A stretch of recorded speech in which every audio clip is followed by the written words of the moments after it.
Oh my gosh. Welcome to the Footy Museum podcast. I'm Justin Whitty, and I'm joined by an exuberant co-director, Maria Van Dyke and Lee. We didn't lose. We didn't tie. We did the third thing. Oh, we meaning? Leeds United. That's right. And you have a new coach. Yes. A lot. What a difference a week makes. Mm-hmm. Well, what a difference one day makes, because he didn't actually have his work visa or whatever until like the day before. His name's... Because I really need to know. His name's Javi Gracia. Yeah. And he is Spanish. Mm-hmm. And he coached in the Premier League before for Watford. That's right. He brought them to their highest ever finish. Yeah. Well, that's promising. And he was very popular with the fan base. Well, he's very popular with me right now. So, would you say that Leeds looked different in their win? They did. Their formation's been different than it has been. They were much more spread out on the wings and stuff. They did. They looked more patient as well. There wasn't the chaos as much. Yeah, you'd think, because last week against Everton, it wasn't just that they were terrible, which they were. It was also that they were mad. Yeah, like true. Like fights were breaking out, and it was tense. But they seemed more in control of their feelings this weekend. They did, and I noticed maybe because I'm focused on the U.S. players, but Weston McKennie seemed a little bit more comfortable, especially towards the end of the game where they were pushing him up front. He had a lot of nice little plays, a lot of little back passes. They love their little passes. Yeah. Those guys. I wouldn't say it was a powerful shot that got them the victory. How would you describe the game-winning goal? Oops. Yay. Woohoo. Yeah, it was... It was Junior. And it almost like he didn't hit it fully. He was coming in off. It was like a nice little tap. He just redirected it. But there was a Southampton player kind of obscuring his own goalie's view, and I think it kind of nicked his ankle a little bit too. It seemed like there was a slight deflection, but it seemed like the goalkeeper was caught off guard. Doesn't matter. It got Alan in. Road acted like it was the most amazing goal. It was ever. Like we beat a top 6 team too. It was but in fact, it's just we're not the worst. Well, you're out of the relegation zone. That's awesome. Yes. And Aronson was back in the starting lineup. Mm-hmm. It was a great day for us, and it was a great day for us because Major League Soccer kicked off this weekend. Woo! And I decided I was waiting on the MLS Apple TV season pass because for the last 3 years I've been a season ticket holder for the Fire. I don't think I'm able to do that this year, so I went ahead and got the season pass. And I was really impressed by the whole package. One, all the games are in the evening now. They used to be spread out all through the day. So nothing, everything's starting around 5, 2 slots, prime time, a lot of concurrent games. So you can choose which ones to watch. There's also a 360 show that's just bouncing through the games. That would stress me out. It was good, especially because the Fire had a bye this week because there's an odd number of teams in the league this year because they just brought on St. Louis and they're bringing on a 30th next year. But so this year teams will have byes. How do we get that? Well, I think they're like, what's the one team no one wants to watch as we unveil the package is the Chicago Fire. But the video quality is so good. And what I was realizing per our discussion last week is a lot of the kits we were kind of skeptical of on the Apple broadcast look pretty nice. And I was like, wait a minute, they designed these just for Apple TV. Just for TV. They know. It's like they have scientists involved. A lot of them had the bright color trim that went down to the back. And that worked really well. Like New York's kit that I was not a fan of. I thought that orange trim. I think it's called like the 5 borough kit or something. And I don't know that they wear it, but I saw some announcer wearing the Minnesota kit, and it actually looked good on the TV. Did it shine? So I thought it was exciting, and there were some good games. And the most shocking not shocking, but the most MLS-y of the games is the brand new St. Louis City SC, because it has to all be capitalized, in their first ever game. A team, like MLS does, they like to create things out of nothing. There was a lot of expectation for them to be absolutely horrible because no real big names, not a lot of big signings. Was it so? It's been a team for how long before they? This is their first official game. No, in the MLS, but were they a team? No, this is not one of those. So there are teams like the Seattle Sounders, famously, Montreal Impact. There were teams that existed at other levels. Cincinnati was a team, but even like Cincinnati, when they came to MLS, they basically rebuilt the whole thing. They just kept the name. Mm-hmm. But no, there was no St. Louis. Really, they just formed this team. They formed it. They got some guys 3 or 4 years ago. I don't know. And the same thing with their opponents on opening day, Austin FC, which just came into the league 3 years ago, and are kind of league darlings because they have a great stadium, great fan base. We've talked about the kind of visual culture the fans down there have made. And their great new barcode kits or whatever we call them. So they were the heavy favorites against St. Louis traveling to them. It was supposed to be trial by fire. But St. Louis pulled off the shock win 3-2. They scored first. Pretty exciting. St. Louis, Austin tied and eventually went ahead, and it looked like they were going to walk away with it. But then did you watch any of the I saw the highlights. I don't understand. What was okay? So this is like, I think around this in the 78th some minute. I don't know, towards the end of the game, an Austin FC defender, he had the ball clearly, totally in control. There was one St. Louis player between him and the goalie, and this player, up until a few weeks ago, actually played for Austin FC. Yes, that's right. Apparently, if you watch it, the Austin FC player just very lightly and directly passes it right to the St. Louis he player. forgot that he didn't play on their team anymore. Either he didn't see him, or the guy just said, "Hey, pass me the ball. We're buds." Hey, bud. He turns around. He slots in a really well placed shot. Even though he was all alone. Everyone's like, "It's offsides." It's not offsides because it was an intentional move by the defender to give him the ball. So it's tied, and then it's going down to the end, and then St. Louis, one of their designated players, Klaus, the Brazilian DP for St. Louis, runs the ball down. He kind of jukes a defender and then kicks a beautiful but exhausted shot off, I think, the side of his left foot. On the ground, goes into the corner. They're up 3-2. Austin Stadium is completely shocked and quiet. And it's like, it's never quiet there. This is MLS. It's like, it's parody. It's crazy. It's just obsessed with the new. And I love it. It was great. I was very happy about everything. I think this new Apple TV deal is good. And it relates to an article you shared this week too about British fans with MLS that what? Maybe MLS should just be its own weird thing. Yeah. It was in New York Magazine, all about how there are British super fans of MLS, which just seems like something that would never happen. Yeah. Because it always feels like MLS is the butt of the joke. Yeah. It's been the butt of my jokes, I'll admit. But of your poorly informed jokes, yes. Look.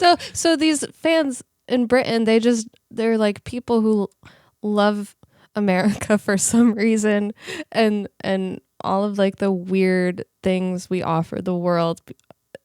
And one really funny joke, I think it was a quote from the Men in Blazers guy about how there are colors. Roger Bennett. Yeah, there are colors here that aren't even invented in Britain. Like that is 100% true. Well, and that I think it just speaks volumes to like the energy and like the craziness and the smoke and the tailgating and the tifos and the excitement that fans here have that has returned to social media this week, and I missed it a lot while the break was happening. It's totally different, right? Like watching the atmospheres at these stadiums the other night, it's just raucous. And I think there's some criticism that sometimes like, well, these fans don't take it seriously. They're just partying. Who cares? Maybe it's like once you're past the midway point, like in the Premier League, it is such a tense, painful experience. It's not acid to see reflux.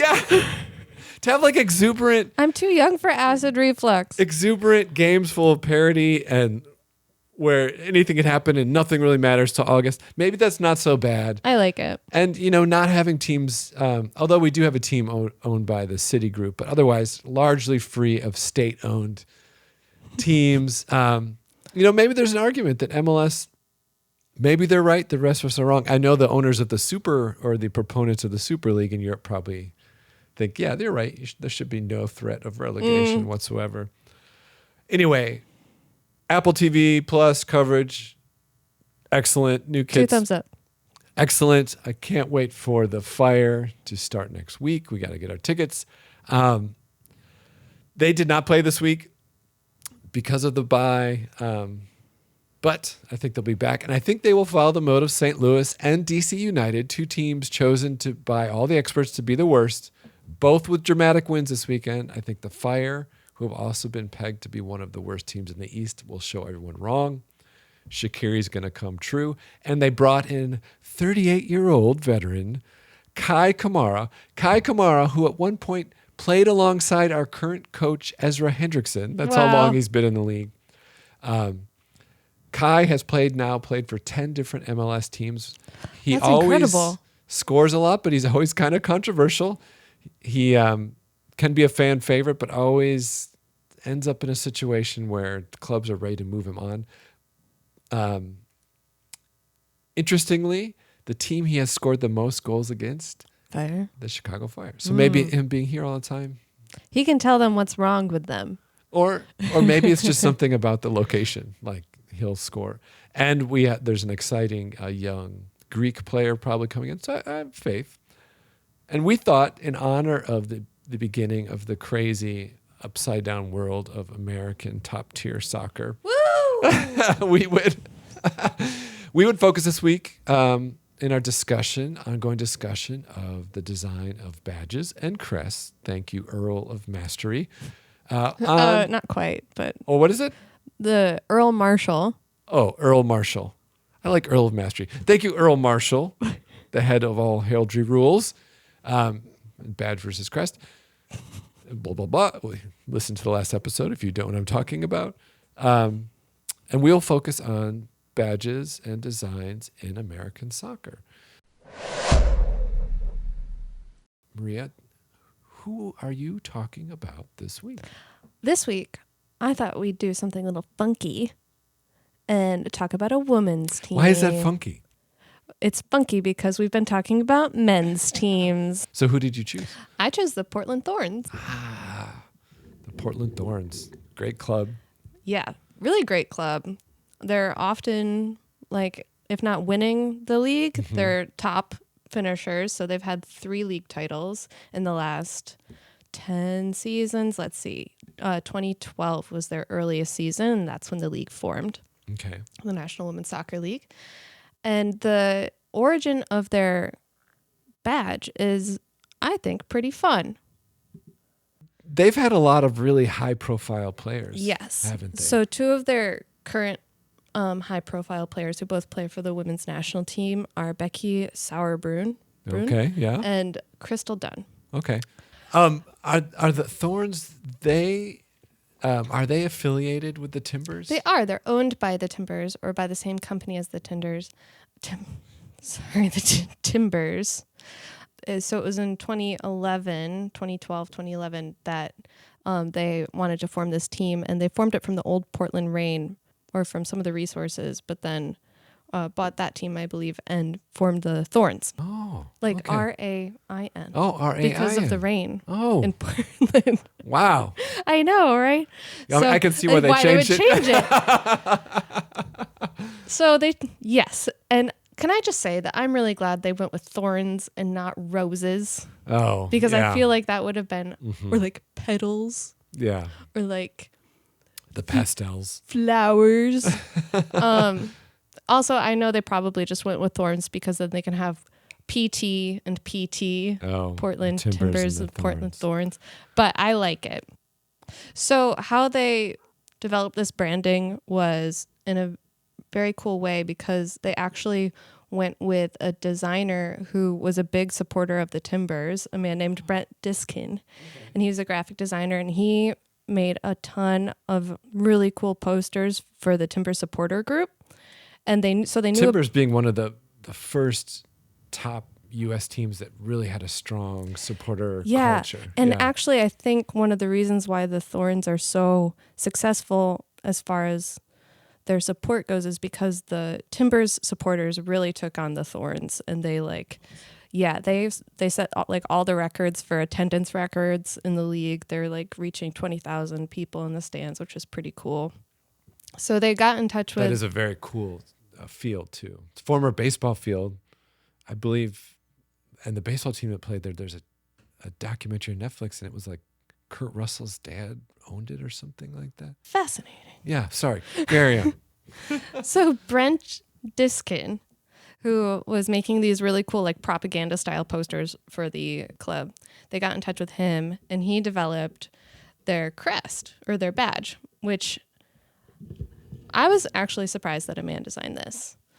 So it's a circular shape in black with an inner ring that's like a dark foresty green, somewhere between forest and Kelly. And then like at the center of the black circle, there's a graphic rose in red, and surrounding that is a crown of thorns. And then on the outer rim, it says Portland Thorns FC. And the F and the C are in two 4-pointed stars that come from the Portland flag. It's very, you know, in the show Portlandia, how they say the 90s never... The dream of the 90s is alive in Portland. It looks very much like a tattoo from the 90s. Yes, it looks like a tattoo. Like a Celtic sort of design. Celtic. The reason why I was kind of surprised this was designed by a man is because I don't really know how to say this, but are you familiar with the film Teeth? No. I don't want to explain it. No, you have to give a brief synopsis. Well, let's just say this young woman. Oh, does she grow teeth in part of her anatomy? Yes. Oh my gosh. Okay.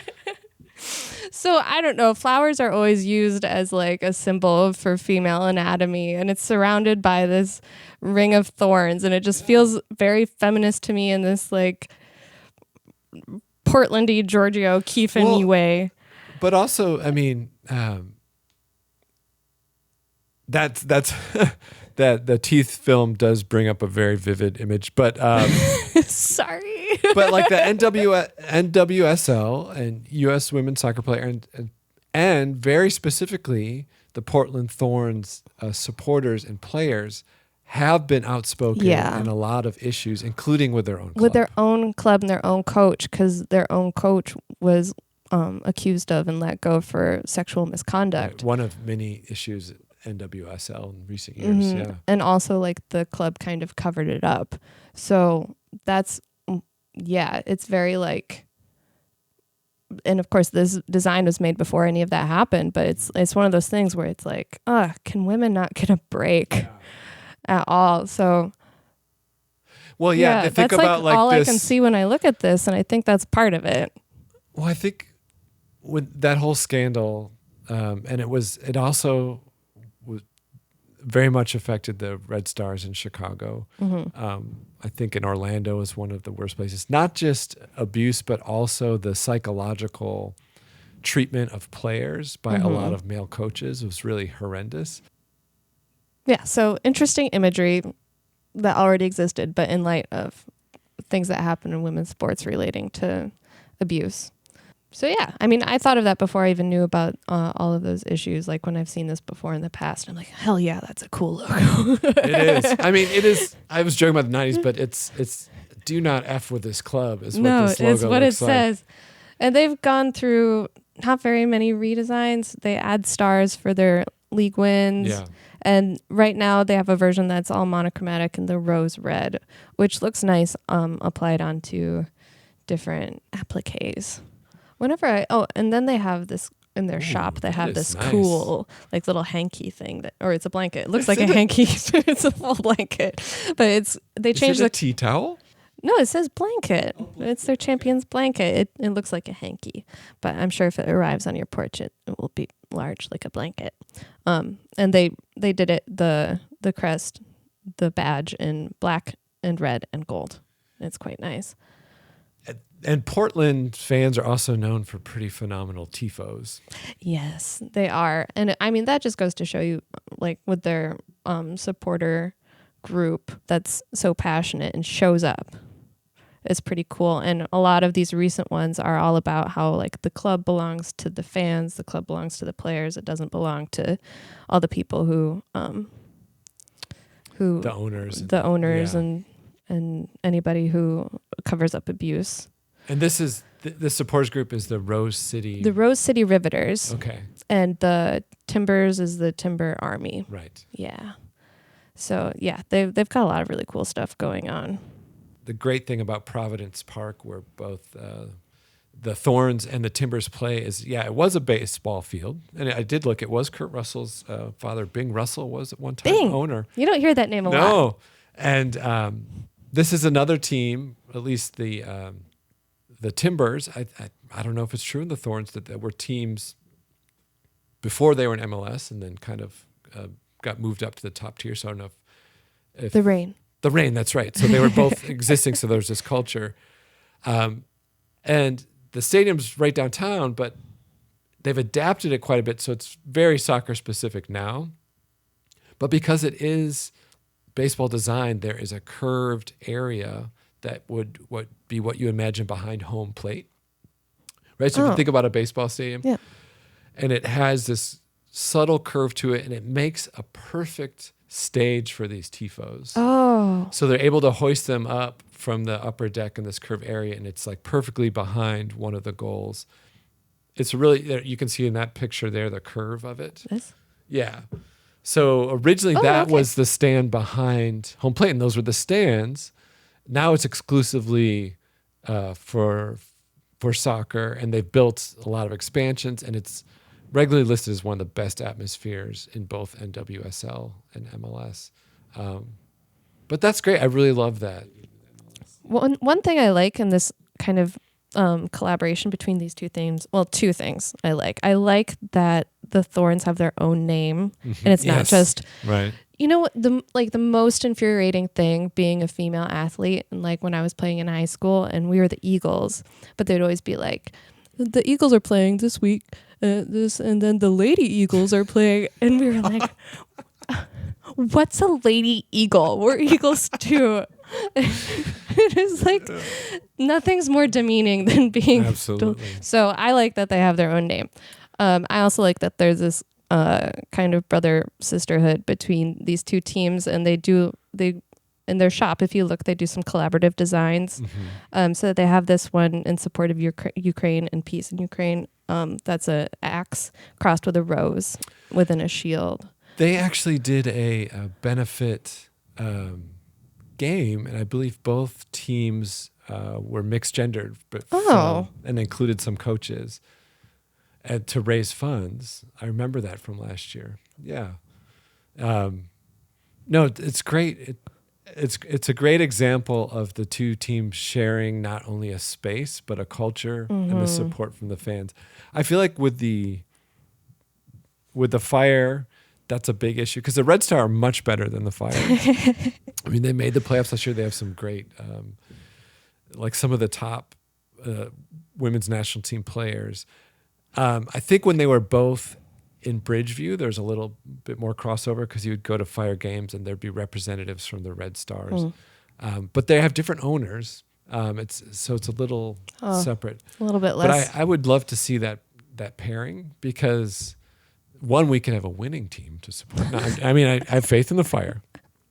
But I'm just saying, but I think it's a great model. And it's reminiscent of some of these sport club models we've talked about in other countries. You know, how it's like expansive. So And I think NWSL, that's pretty normal with the team names. They don't do that. They don't just take off of the men's, even though they have this same ownership and partnership. How is that in England? Because in England, I know it's exploded. It's really exploded. The women's game in Europe has massively exploded. But it's the same name, but it's the women's team. It's almost like Lady Eagles. Okay. But it seems like people are a little bit, I don't know, when you're in high school, like everyone's a jerk. So oh, that's true. So like it's breaking news. I don't remember. It was quite a while ago. It was hard to learn on the back of those buggies as we were heading out west. You only went to 10th grade, right? Well, there were no numbers. It was like counting, lifting, working. Those were the three categories. I made it to counting. Well, that's great. I did choose to talk about some MLS badges. And one thing I wanted to mention about this weekend, the launch, is embracing all things MLS. It is very corporate in a way that there is unified decisions that you can tell. Since it is, the teams are controlled by the league at a level that they aren't in other leagues. They're like all part of Major League Soccer, and there are rules made about everything that they all have to follow. And there is a kind of a uniformity in the designs, obviously, the kits, everything. So the one side that's not as interesting in terms of culture and history, but visually the impact is like, well, these are all pretty decent across the board. I mean, there's some that aren't great. That's not to say there haven't been some mistakes made along the way. Anytime you have wealthy owners and board members deciding the visual identity of a club. And it would have been easy this week to talk about the Fire and their infamous rebrand, and then followed by a year of rebrand. But we can't just talk about the Fire. I'm going to focus on two teams. One of the original teams, one of the earliest teams in Major League Soccer, the Columbus Crew, and then Montreal Impact, now known as Club de Foot de Montreal. So Columbus Crew, like I said, was one of the earliest teams along like the New England Revolution, the Fire, the Galaxy. So they've been around since pretty much since close to the inception. And when they first came into the league, they had a badge that was very much in line with a lot of the MLS badges that came in at the time. There was this very like, we're American, we know how to do stuff. Kind of the opposite of what happens now. We're not trying to echo European culture. We're doing totally different. So it is the shield is kind of a curved top and then a sharp peaked bottom, almost like shovel shape, which is no coincidence because at the top it says Crew with a little skyline and yellow inside a black outline. And then there are three men with hard hats on, arms crossed, one central, two to each side, like they're ready to get to work. I think this is the most like, if I saw this as a club sign, I would know that it was a club for men who liked men, and that's fine. I'm just saying that's definitely the vibe of the crew, even with the name, like the crew. I would never guess soccer. I would guess a dozen things before I guess soccer. A couple things that come to mind, like a dance group that's like auditioning for a mid-Ohio like breakdance. They're like on America's Got Talent, and they're like, we're the crew, and they like pop and lock, but not very well. And they have like a worker theme, so it's or like I don't know, a stripper group or something. It does look like Magic Mike. There's so many issues. It was clearly designed. We know like mid-90s when people were enamored with the new abilities of Adobe, and it's like, oh, we can take an image and simplify it to like two-tone. The issue is something like this does not translate well because it's so photographic. It's basically a filter over a photo of these three guys. So as a badge, it doesn't also make any sense. No, it's like the gray background with the Like if it was, if I it should was, mention the figures are just black and white, and they're above like a gray background. It's everything about it is really. It. Speaking of high school, it looks like a high school, or at least high school designed. And then the name, the crew, a pretty good high school, but still a high like okay, like the top of the line. Like, hey, did you hear about Jared's new dance crew? The crew, the Columbus crew. You don't want to mess around. Those guys are real. But the hard hats, They're going to regionals. It's like an acknowledgement. I think of like miners from the area, so they're definitely trying to push forth like tough guy thing. And it's one of those like. The crew, it's a dumb name, but like with what name is good? After a while, it has its own history, and it is what it is. And the crew, as they became known, and they weren't alone, right? They're entering the league with the Tampa Bay Mutiny, the Chicago Fire, the LA Galaxy, the New England Revolution. Cool. But I mean, these are very like... their names. These are marketing names, like on a weekend. And we've all sat through marketing meetings. And I feel safe in this space to say it's not a pleasant place to be. But they had success, and they early on formed a very popular fan base. As the league continued to grow, a lot of these early MLS teams had to readapt, and they were slower to readapt because they had a model that worked when the league first started, and they kind of stuck with it.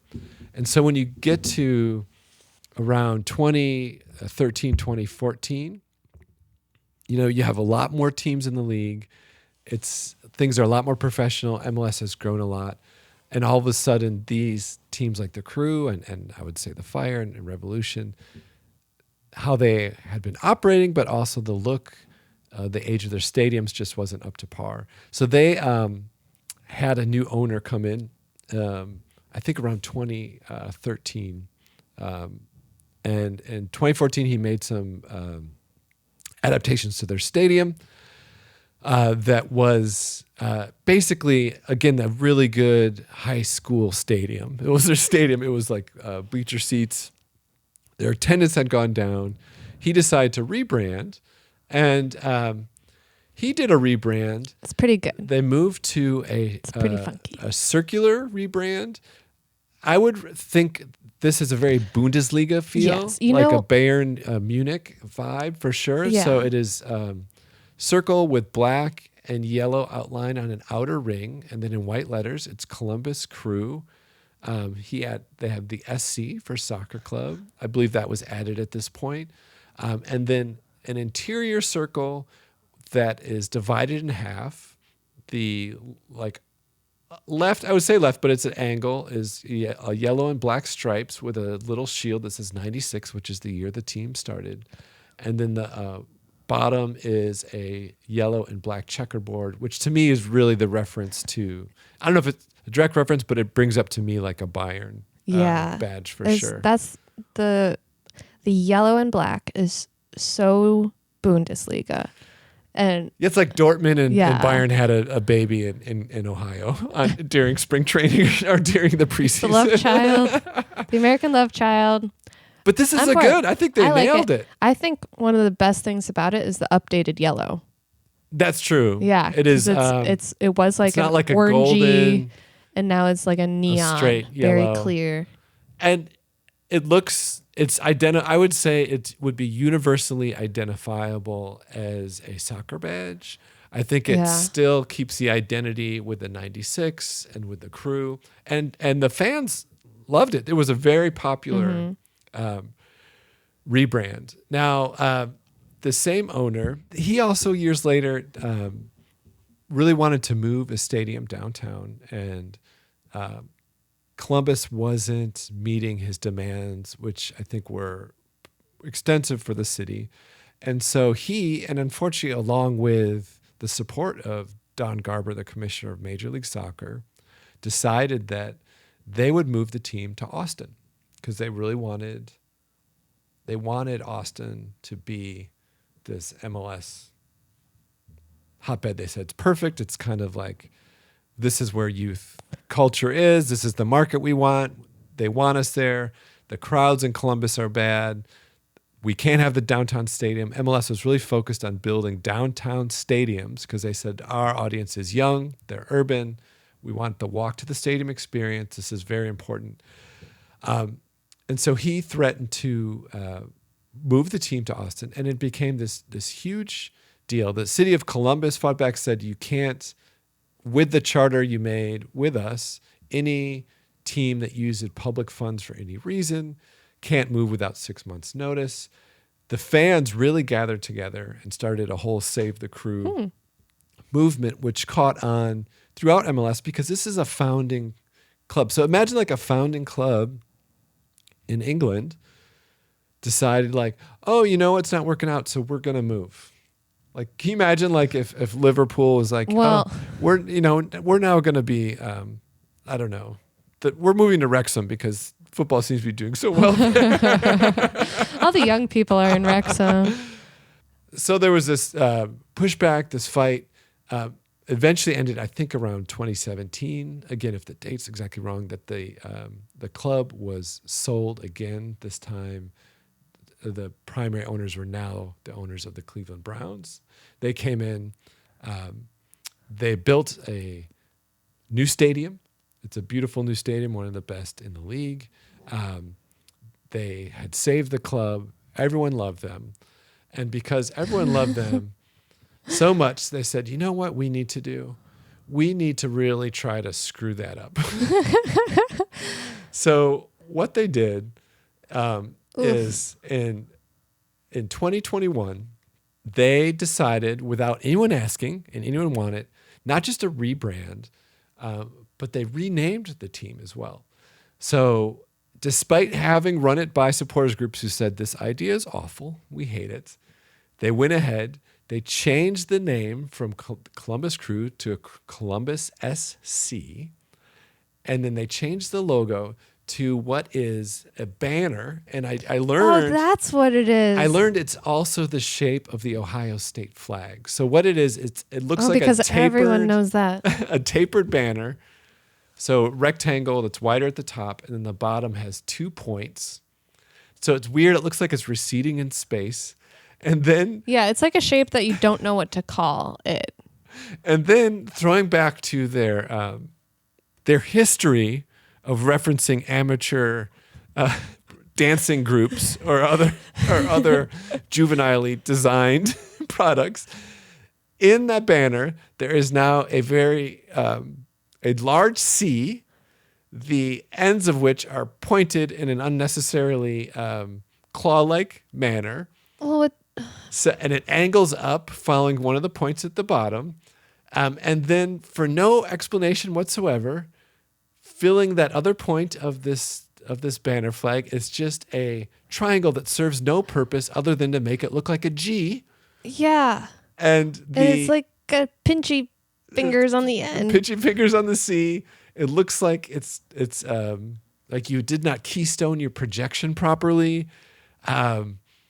The spacing is weird. So if you look around the top of that little random triangle, the gap between it and the center C is larger than the C and the edge of the banner. I mean, it is horrible. It's pretty bad. I mean, this... Like, there's really nothing you can say about it other than, what is it? It's really bad. I don't like it. I hate it. Change it. Yeah, it's clunky and awkward in a weird way. It has no charm. But you know what? Sometimes things are terrible, but they're so charming. But you know what? They heard the cries. the cries. They listened to their supporters, and they said, you know what, guys? You're right. We hear what you say, so we're going to bring back the Crew, and we're going to redesign... The Crew's back, baby! redesign the badge once again. And what they did is they did get rid of the triangle, so it's still the banner shape, still the big pinchy C, but now where the triangle was, there's a 96, and on top it says Columbus, and underneath says Crew. It's still incredibly unpopular, and it is by far the worst badge in the city. I think, along with a lot of people, that they should go back to their 2014 to 21 circular. I mean, they had it. So they had it. Why do you think that they chose to mess with it? Ego. sell more merch, I guess. I don't know. You could sell more merch. I'm going to guess a lot of it has to do with ego. Yeah. Because when you buy something and there's a visual reminder of the old guy, you're the new boyfriend. Ex-boyfriend's stuff is lying all around. Okay. Like, I think they just wanted to throw it out with his old CDs or something. Like change the furniture in the offices, that kind of stuff. So if you're not familiar with this badge, we will post it on our website. And I want to quickly talk about a similar story that happened to one of my favorite cities, Montreal. So for a long time, and before they were in MLS, the soccer team in Montreal was the Impact. And one of their primary features was the fleur-de-lis, right? So it's, French speaking. Ah, yes. Why is it an italicized fleur-de-lis? Well, the first one, their first when the club started. So their first, I guess that's not really a badge. It's more of like their first one's more of a logo, I would say. So 1993, there is in the background, there is a large two-tone fleur-de-lis. It is silver and blue. The fleur-de-lis is divided into 4 sections that alternate blue, silver, or silver, blue. So it's kind of like a checkerboard. And it is angled because also an angle zooming across the surface of it is the word impact with a soccer ball seemingly shot from space over top of it. And an undercase I? Oh, no, it's an uppercase. Oh, no, it's just that's one of the speed lines that makes it look under. Action. In 2012, which I believe is the year they entered Major League Soccer. By the way, Jesse March, first head coach job, Montreal Impact. Oh. Yeah. So, he's gone on then to just unprecedented success everywhere. Success everywhere. Do you think Southampton would have won this weekend if Jesse Marsh was coaching against Leeds? Yeah. He would have been like that St. Louis City player. Yeah. Like using his familiar voice, like, kick the ball out of bounds. Brendan. It's kicking in the other goal. Over here. Do it. So they I think Leeds doesn't have the mental game to be able to handle that situation, that reality TV situation. What if they had hired him and he came in a full Leeds jumpsuit just to like throw them off? And then threw wine in somebody's face. Oh boy. Anyway, I digress. So 2012, when they came into MLS, they came in now definitely with a badge. It is the shield is kind of a 3-sided, what's the name? Spade, I guess. We learned last week. Yeah, a pointed shield. It is divided in half. At the top of center is the fleur-de-lis with some stars off to the right side, and the bottom is blue and black stripes. I don't know that it's really following the rules of heraldry, but okay. There's a banner shooting across the shield that says Impact Montreal. Not great. It doesn't look like something from 2012. It looks like something from 1996. Yes. So maybe they were going for like, we want to acknowledge the history of the long Major history. League Soccer. And I don't think, the as a name, Impact, like Crew, but they weren't around as long in the league, but also it's not really clear, like, what is that about? You're saying it doesn't make an impact? It doesn't. It's not impactful for some reason.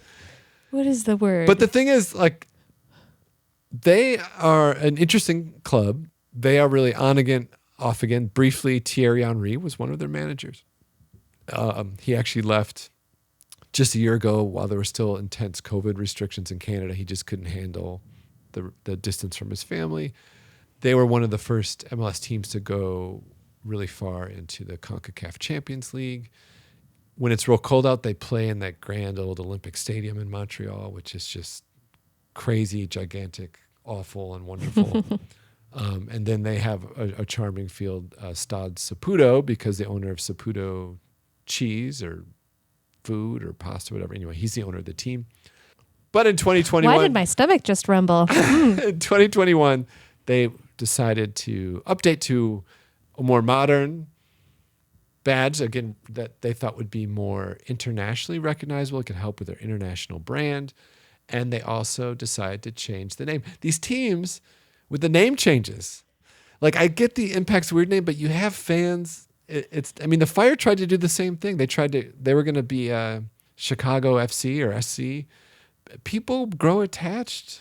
I mean, that's the whole deal. I like think you can't just part of being an American too is we have teams that have names. That's right. We have teams with names and mascots. Right. Like the Washington Generals in the NFL. That name has been around forever. Or is it Commanders? I forget what they are. Commanders. The Generals are the fake basketball team. Anyway, they changed their name to Club de Foot Montreal, which I actually like. It's fun because it's French. Yeah, and then CF Montreal is just Mm-hmm. very nice. And then they developed what I think is a fabulous design. It's a circular badge, and it's meant to be viewable and recognizable from any angle because it has the name written twice. So it is a blue outline circle, black background with the gray, so the colors stay the same. Club de Foot Montreal on the top and bottom, so you can imagine it spinning.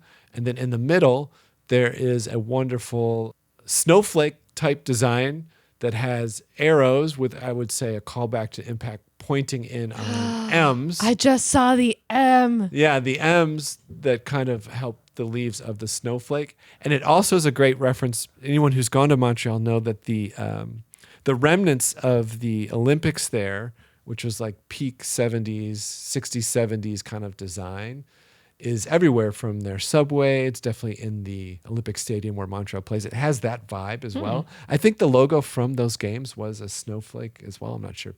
But I think it's great. It's really good. And It has a really strong sense of identity. it's unique. It's adaptable. It's identifiable without any text whatsoever. I like that they didn't go with white for the highlighted parts. It's gray. Yeah. Because if it was white, it might look cheesy with the snowflake. Absolutely. But it's like a silver gray. I'd say it's classy. Yeah. And to someone who's only visited the city, it seems very in line with the city. Now, of course, there was a lot of pushback, again, because the fans were very tied in with the fleur-de-lis as a symbol, tied in with the name. So there was a lot of pushback, so much so that the club, just after 1 year, decided to change. Ouch. And this year switched back. 1 year. Well, I think they ended up using it 2 years, but Okay. they redesigned last year. You know it's bad if they switch it so fast. But They might have only used, I don't know. I think they used it too. And I was trying to buy up all the remnants of it on MLS Soccer because I think it's really strong.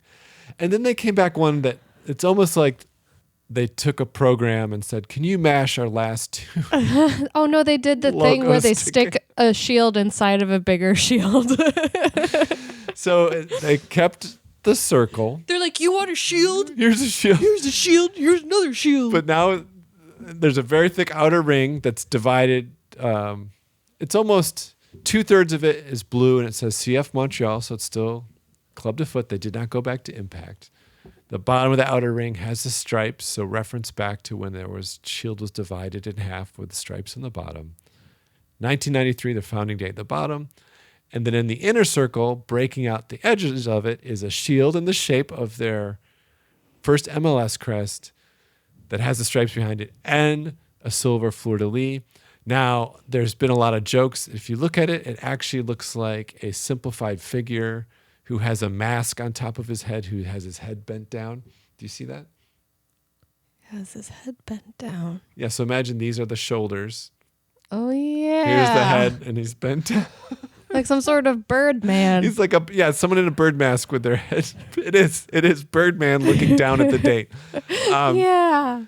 And I think, to me, it is a horrible example of design by committee.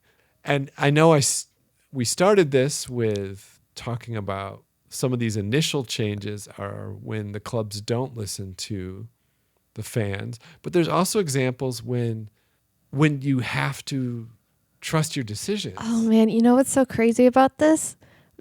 Like this logo, you said probably designed by committee, probably like so much money poured into this versus the Thorns, which has an amazing logo, which is just that guy on his computer in one afternoon in Photoshop, and they gave him season tickets for it. I think they probably paid him too, but the article I read was it's ironic. A lot of the best badges and crests in MLS are all designed by one guy.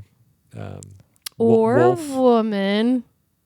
I can't think of it. Oh no, I'm thinking one specific person who did like LAFC, who did the Chicago badge, who did the NYCFC.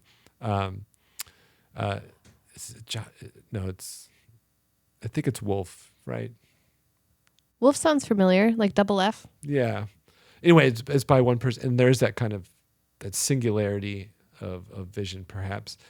But I feel like this one, if they had stuck a few years, it really would have caught on. And it's like anything. It's a fine line between knowing when to stick with your Jesse Marsh and when to fire your Jesse Marsh. And I think this is a situation. You stick with Jesse. You stick with your Jesse. That's going to be our shorthand term for a decision. To make T-shirts. You fire. So anyway, MLS is back. That's just two examples. The Fire went through a very similar thing, but they actually ended up with a great badge that you can check out as well. Soccer's back. Soccer. And this is the time of the year where it's just, I have to edit myself because I can spend every minute of the weekend watching games. There's a lot. There was the Carabao Cup today. Congratulations, Manchester United. I always get it confused with Caribou Coffee. But it's not the same thing. It's an energy drink, though. So I guess it is similar. Oh, it actually is a drink. Yeah, I had to look it up because I saw the logo and I was like, what is that? What is it? It's the EFL Championship?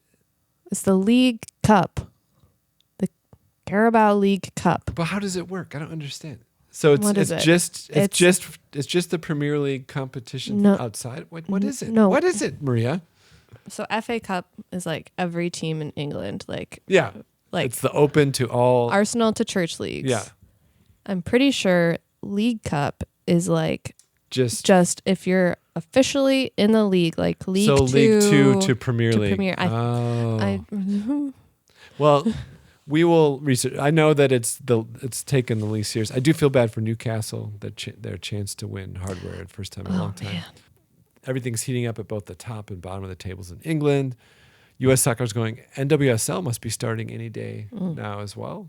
So U.S. women's national team is gearing up for the World Cup. They just won the She Believes Cup. Yes, the worst named cup. But it's awful. But it's really the last warm up. Mm-hmm. And there was some concern about them over the summer because they had some shaky, friendly matches and this whole idea that maybe Europe had really caught up and surpassed the U.S. But they I thought it was a very strong showing. They beat some solid teams. Yeah. There's just a lot going on. So it's exciting. And there's so much to talk about. So next week, we are going to return to a random. And we had actually picked a country that we will now actually do. That country is? Peru. So going back to South America. That's right. I'm excited. I've seen there's a wide range of design choices. Those are always, when there's a range, it's the most fun. Oh, man. Okay. We will talk to you next week. Goodbye. Bye.